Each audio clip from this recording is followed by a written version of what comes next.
Hey there, food students. Today we are making some Mocha Whip, which is kind of like a chocolatey, coffee flavored pudding dessert with a little bit of whipped topping on top. So today we're going to be showing a few different new appliances, introducing a couple new appliances. We have our standing mixer here, and we also have our hand mixer here. We've got a few new ingredients that we are going to introduce. I'm going to go over a little bit about measuring, and then you guys will be able to see our finished product of the Mocha Whip. So great dessert to make if you don't have a lot of time. Maybe you are looking for something just super easy. This recipe tends to be quite the crowd pleaser. So I have already washed my hands, I have already put my hair up, my apron is on, I'm ready to rock. So let's go ahead and get measuring.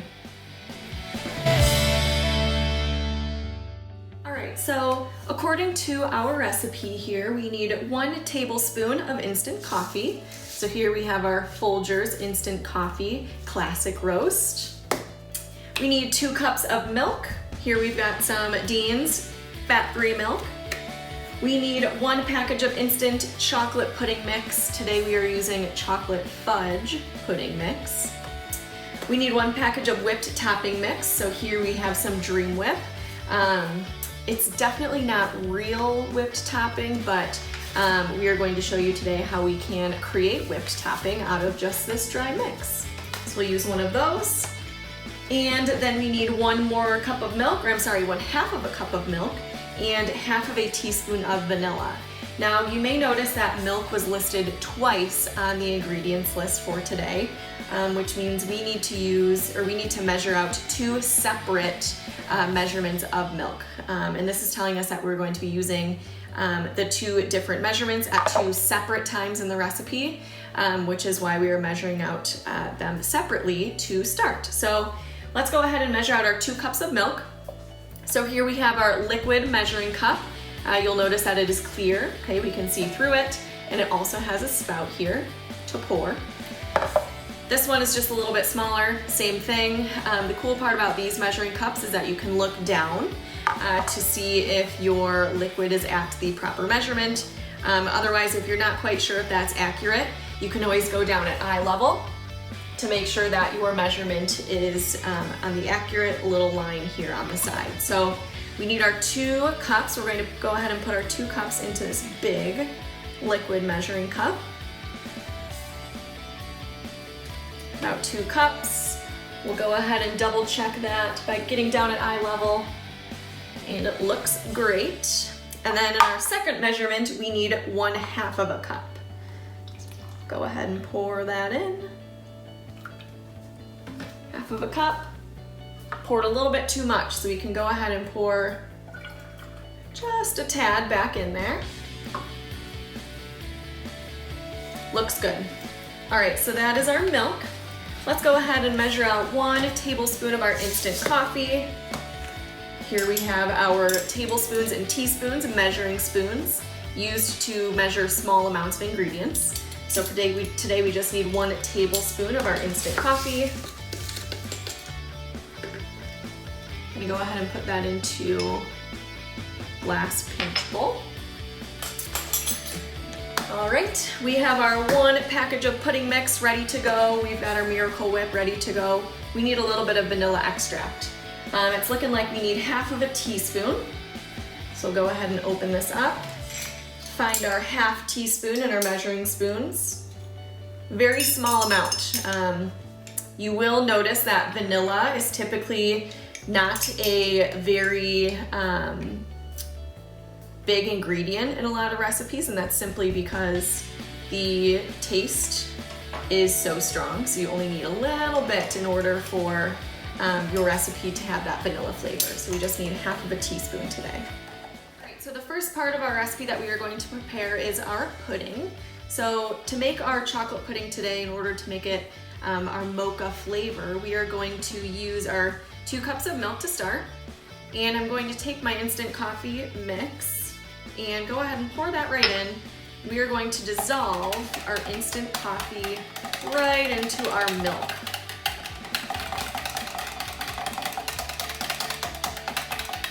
So you can see that we are using a whisk today. And once our coffee is dissolved in the milk, we are going to use this coffee milk mixture to continue preparing our pudding.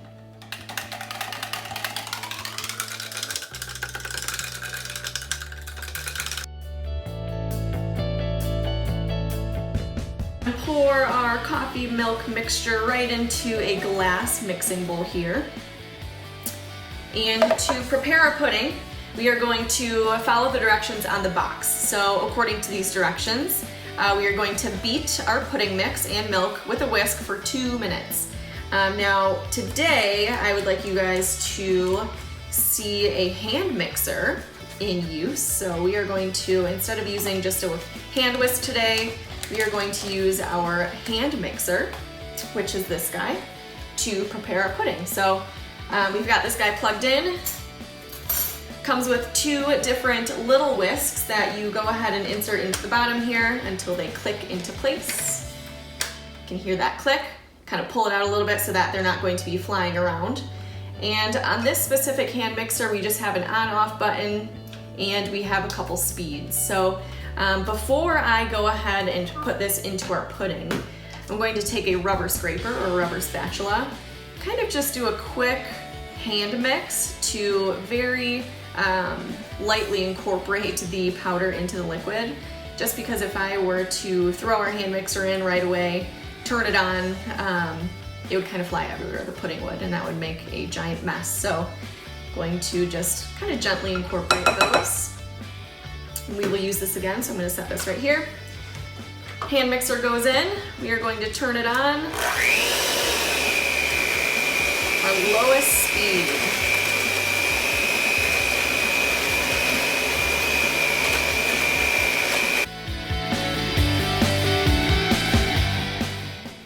All right, so that looks like it is fully incorporated here. What the directions on the box say to do is to let it sit in the fridge for a little bit to kind of settle and set. So I'm going to go ahead and throw this in the fridge, and then I will come on back to start preparing our whipped topping. All right, for this next step in our recipe, we are going to be using our standing mixer. So this is one of my favorite kitchen appliances ever. You can do so much with it, and it just makes your life a lot easier, especially when you have a couple different tasks that you want to be doing at one time. You can throw all your ingredients into your stand mixer, turn it on, lock it into place, and then you can go ahead and do other things in your recipe, like maybe doing the dishes or just preparing another step. So with our KitchenAid mixer that I have here today, you always want to make sure that your bowl is locked into place, and you have 3 different attachments that come with your mixer. You have this first attachment, which is your paddle attachment. Used for just your basic mixing. Cookies, this is a big one for cookies when you're beating your ingredients together. We're not going to use that one today. You also have a dough hook. This is used for making dough. It kind of takes the place of kneading the dough by hand, which is pretty great. We're not making dough though, so we're not going to use that today. And our third attachment here is our whisk. We are needing our whisk today because we need to incorporate air into our whipped topping to make it nice and light and fluffy. You guys will be able to see it kind of growing actually. So we're gonna go ahead and take our whisk attachment and attach it to our KitchenAid mixer here. Make sure it's locked into place. A couple things with our KitchenAid mixer. You want to make sure there's a little notch on this side that the head of the KitchenAid mixer is locked into place so that it's not like jumping up and down when you're trying to mix something. So your bowl, your attachment, and the head are all locked into place. And then over here you have the different speeds. So just like every other mixer, you can start out low and then eventually you can raise it to a higher speed.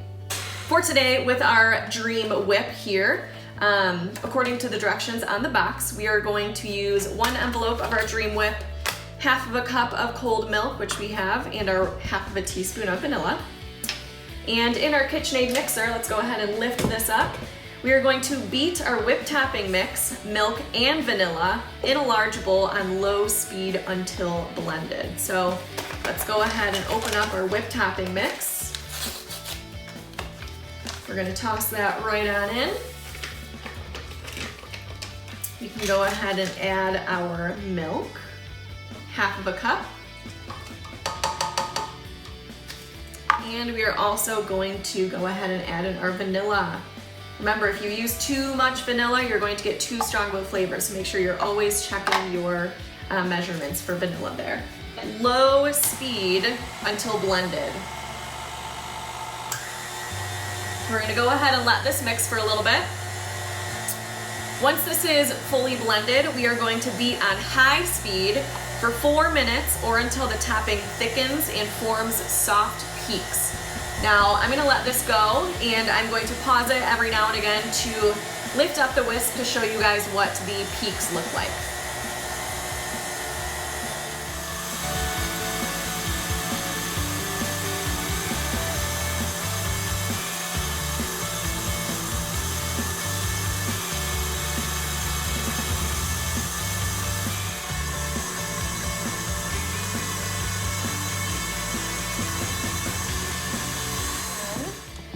We're gonna take our whisk off, give it a good little mix down here, and then lift it straight up.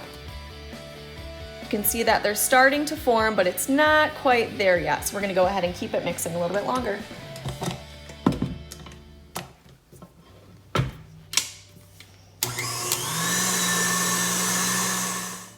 Just to double check to make sure we have soft peaks, take the whisk, mix it into the bowl, and it should have a little bit of a curve up at the top, which it does. That looks perfect. And our pudding has been taken out of the refrigerator. It's looking like it has set very nicely. Okay, so we're gonna give that a good mix.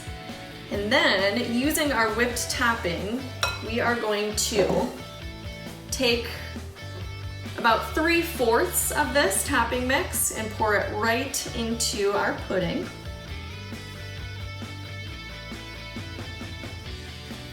We're gonna reserve about 1/2 cup of the topping. Okay?